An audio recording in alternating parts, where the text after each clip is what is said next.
I caught it. Hey, what's going on, guys? My name is Logan with West Desert Wheeler. Today we are back out here with the new Axial SCX10 III early Ford Bronco. I have already done a complete review on this truck as well as a trail running video in its RTR form. Today we're going to do something a little bit different. We're going to see if we can tune the suspension by actually shortening the shocks and seeing how that affects its center of gravity and how it handles the terrain. Right now it gets a little bit of torque twist and it sits a little higher than most people actually want. Typically I would just take the spring cups off of the bottom of the shocks, but it's not a great option here. The springs start to wrap around the shock mount and they don't sit even, and then they don't return back to where they're supposed to. So I actually would agree that a shorter shock length is probably the way to go. So we're gonna run it in box stock form right here, the long shocks. This thing sits pretty tall, and then we're going to change the shocks out, hopefully lower the ride height down to about right here, and then see how it handles the terrain. Let's go run a few obstacles, and then we're gonna run the same obstacles again with the new shock setup. Let's see how this goes. So one part about having these big tall shocks is that once the truck sits higher like it does not like to side hill as well as something that sits a little bit lower.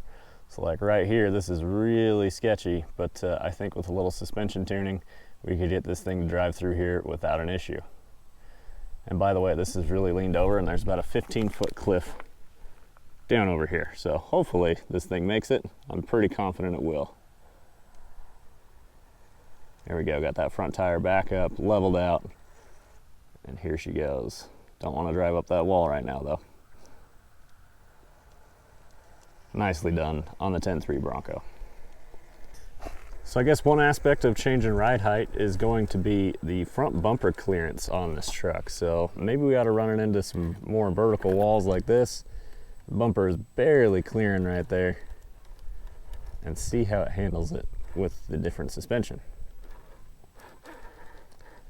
I do like how low geared this Bronco is. This thing does crawl pretty dang awesome. So Axial has two sets of gears for the SCX10 III transmission. One of them is a lower gear set for the straight axles, which this truck has, and they did put that in this truck RTR, so it does have the lower gearing in the transmission for these axles. Because when you add a set of portals in there, it reduces the gearing at the axle. This truck has less reduction at the axle and more in the transmission.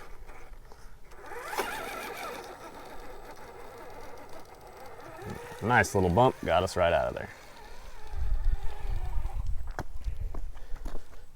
So this is what I'm talking about with that torque twist. Starting to come up this ledge, and this thing, as you give it throttle, it just lifts that suspension up. So we're gonna see how these new shocks change that, if they do.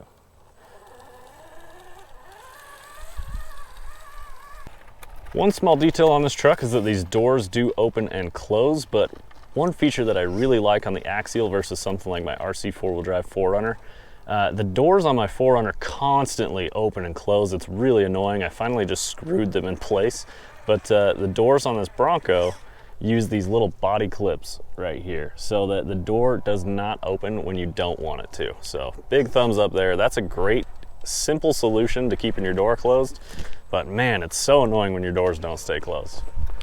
So right here, that tire on the front right is blocking the truck, and it's torque twisting with this other tire is way up in the air. So we'll see how the suspension reacts with the new setup when we come through here again. But this thing does have plenty of articulation. It does perform really well, and it crawls pretty dang good. Okay guys, let's put this thing on some ledges and see how it handles them. Using that dig to bring that truck right around. There we go.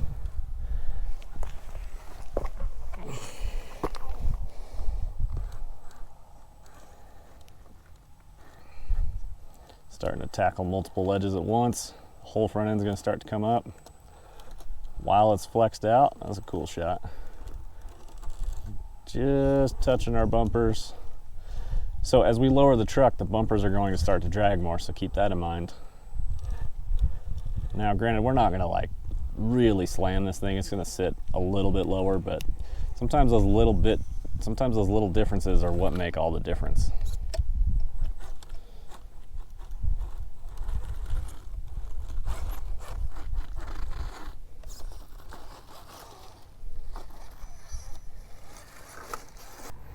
Now this set of ledges is going to be pretty much perfect for what we're out here looking at today, because we get the truck right up in our face, because where I'm standing is about 4 feet lower than where the truck is crawling.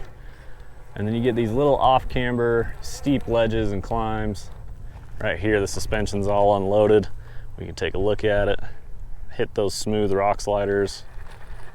Tire touches down, drags the truck up, just perfect.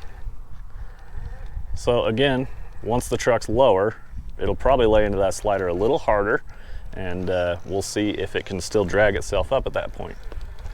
Okay guys, let's go change out these shocks and see what kind of difference the performance is going to be.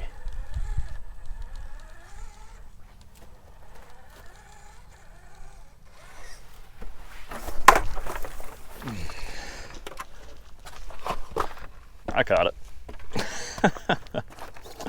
Still in good shape. Quick look inside this SCX10 III Bronco.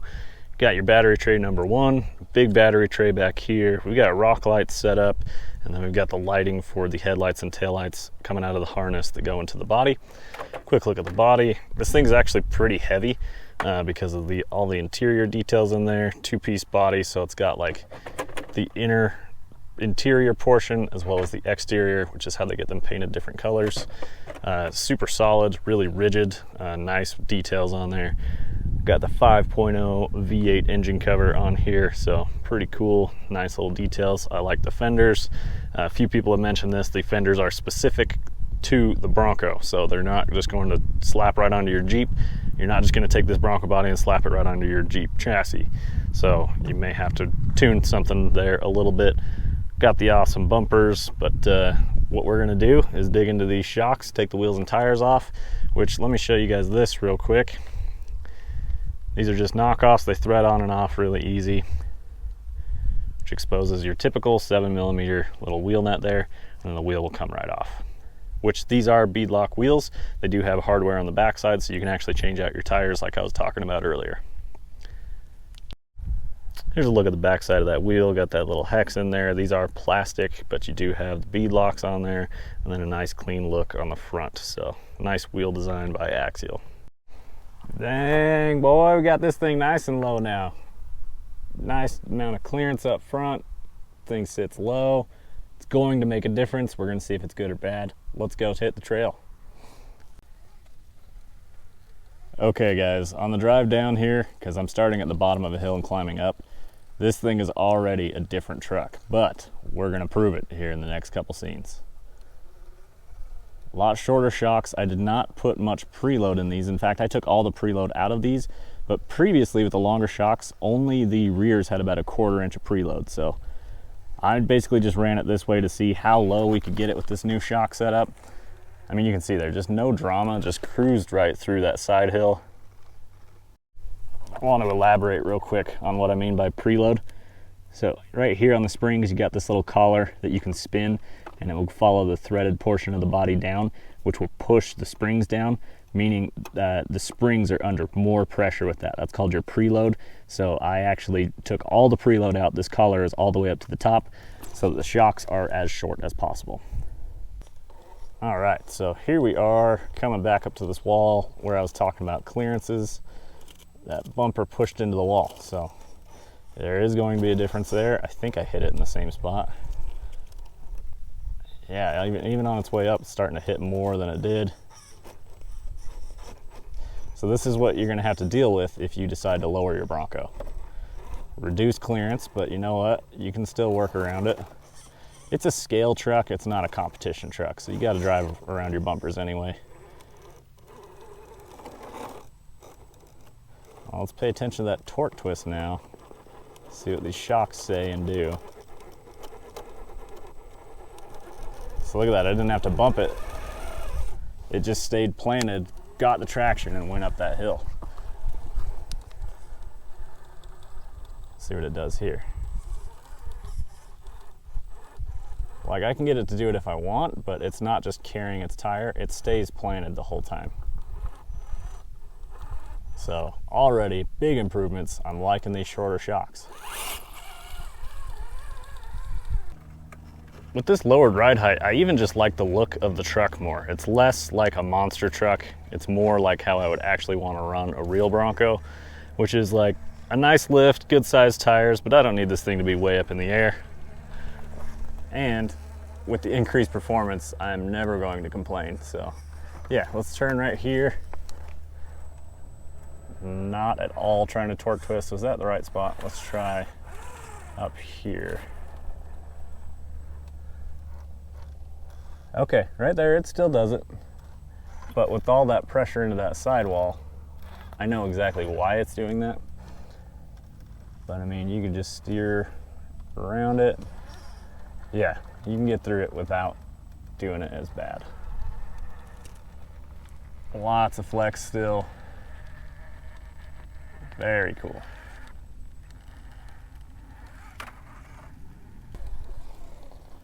Little ledgy climb. Again, getting it all twisted up on our way up the ledge. Fully flexed out. Start to climb with the front.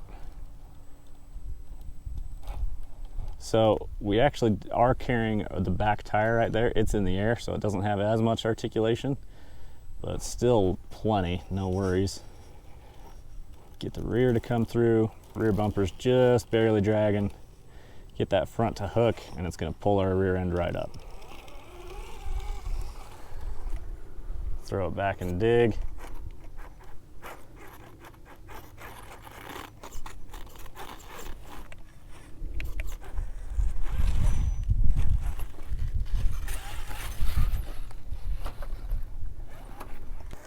Needed to climb this wall to bring the front end up high enough to get that other tire to climb. And just keep it pinned right. I never tried that line with the other suspension. I didn't think it would work.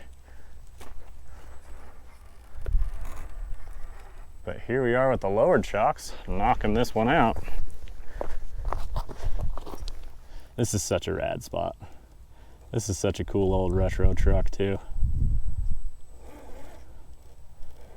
Got those straight axles. That's a good view of the straight axles right there. See, and I wheel a ton of obstacles like this where portals really don't make any amount of difference other than raising the center of gravity. And I'm not a huge fan of raising anything. Okay, our rear's starting to dip. We got to turn into the wall where the rear is dipping. There we go. Just drive it out, guys. Just drive it out. So I don't know what to call that because I never tried that exact line with the other shocks. So overall, just cool that the Bronco did that.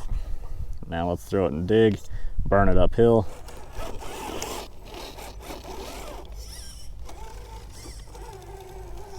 And off we go. But I mean, I'll tell you guys what, this terrain is awesome and you can really test the performance of trucks. And I can tell you this thing drives really good, especially for how scale it is. The look of the truck is just really cool and the performance is there too, so you're not losing out on that much.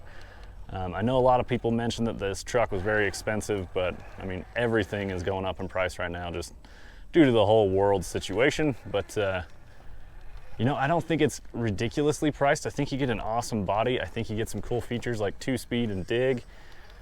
And the SCX10 III platform is a great platform. I really like the chassis, tons of aftermarket available, and they're only gonna make more for the SCX10 IIIs. It's not going away. I'll tell you guys what, number one reason to shorten your shocks, performance. Number two reason to shorten your shocks, performance. Number three reason, it just looks better. So, I mean, I agree with what most people are already saying. You shouldn't have to do that, but you know what? There's lots of upgrades I've done to all my other trucks, and shortening the shocks, even changing the shock position, you might be able to get some more similar results like this. So big fan of the shorter shocks on the 10 III Bronco. Well guys, it's time for me to hit the road, but really liking the performance out of this 10 III Bronco. Please drop a comment what you would do to your 10 III Bronco as your first upgrade. I'm curious to hear your guys' thoughts. As always, I greatly appreciate your time. Thank you for watching, dropping comments, and subscribing. It really helps out. I greatly appreciate it. Hit the affiliate links down below to help support the channel. We will see you guys in the next one. Keep the rubber side down.